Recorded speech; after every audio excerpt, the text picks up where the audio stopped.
Okay mga idol, so ito bibigyan ko kayo ng idea dito sa pag-setup ng transmission gear, yan no. So transmission gear po yan ng CBR 150 yan. Makikita nyo yan mga transmission niya. Kita nyo naman yan. Tapos itong mga shifting port niya, ayan may mga number po yan mga idol. Pero malimit dito mga idol ay itong sa gitna, itong 32 niya ay kahit di nyo na muna pakialaman to kasi pag nagkamali naman kayo niyan, hindi naman yan papasok no. So ngayon bibigyan ko yan ng idea kung paano yan i-set up dito sa ating crankcase yan. So umpisa natin ito mga idol na.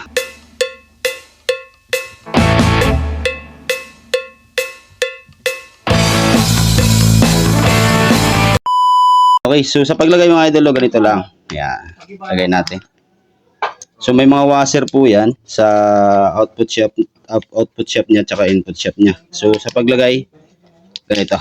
Ganito. Yan. Suksok natin siya dito mga idol, no? Para kahit pa paano meron kayong idea. Sa dito lang paglagay nito mga idol, no? Huwag nyo lang muna bitawan yung washer hanggat di makashoot yung pinaka-shafting niya dun sa mismong bearing. Kasi pag halimbawa hindi nyo ma-shoot, ay problema tayo. Ayan. So ganyan paglagay niya, no? Ngayon, susunod na natin itong ganyang shifting port. So, sa shifting port naman niya mga idol yan, makikita nyo, may mga number naman yan. So, itong 32, pero hindi po lahat ng CBR mga idol ay pare-pareho, no? So, maraming klase po kasi ito, mga iba-ibang version. Okay, so unahin natin itong dito sa kanyang input shaft. So, yan, makikita nyo yung number. Ito lang pagkalagay niya. Yan. So, lalagay nyo siya dito. Okay. Tapos, isusunod na natin itong 34. So, ayan o, may 34 yan. Basta yung 34 na yan mga idol, dapat yan makikita mo sa labas. No? Sa paglagay niyan, ganyan. Ito paglagay niyan, huwag nyo siyang babaliktarin kasi hindi rin siya papasok doon sa mismong shift drum. Sa paglagay, ganyan lang mga idol. No? Lagay natin siya sa ilalim. Yan. So, iangat nyo lang ito konti para pumasok siya. Okay, so yan. Yun yung 34. Ngayon naman mga idol, sa isang shifting port niya, dito sa kanyang output shaft, ito, kung makikita nyo, meron siyang PL, meron din nakalagay na 41. So, ibig sabihin mga idol, yung number na yan, nakataas yan. So, ang nangyari kasi, ito mahaba, oh. Pag silalim wala, di ba? Dapat nakatihaya, yan. Tapos, pagdating nyo sa baba, nakataob yun. Okay, sa CBR, ano? Ayan, version 2. So, sa paglagay, dapat makikita mo yung number. Ilagay nyo lang siya na pag ganito. Okay. Suppose ngayon, lalagay na natin yung shift drum. Okay, lagay natin yung shift drum, no? Ayan, ganyan lang muna. So, paglagay naman ng shift drum, ito lang din, no? Salpak nilang natin siya pag ganito. Ayan, lagay natin siya.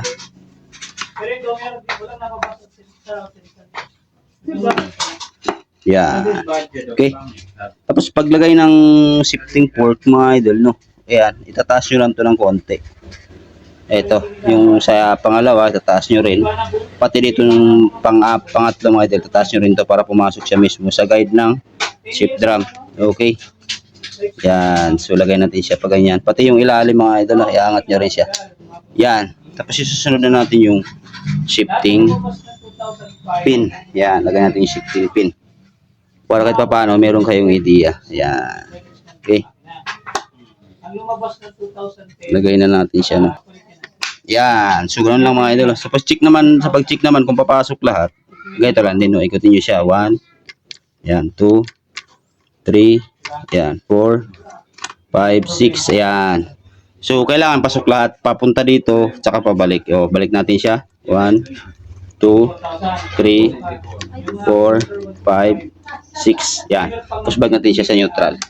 Yun. So, ganoon lang paglagay mga idol, no? Na shifting port, shift drum, transmission set. So, lahat po yan mga idol, no? CBR 150. Okay.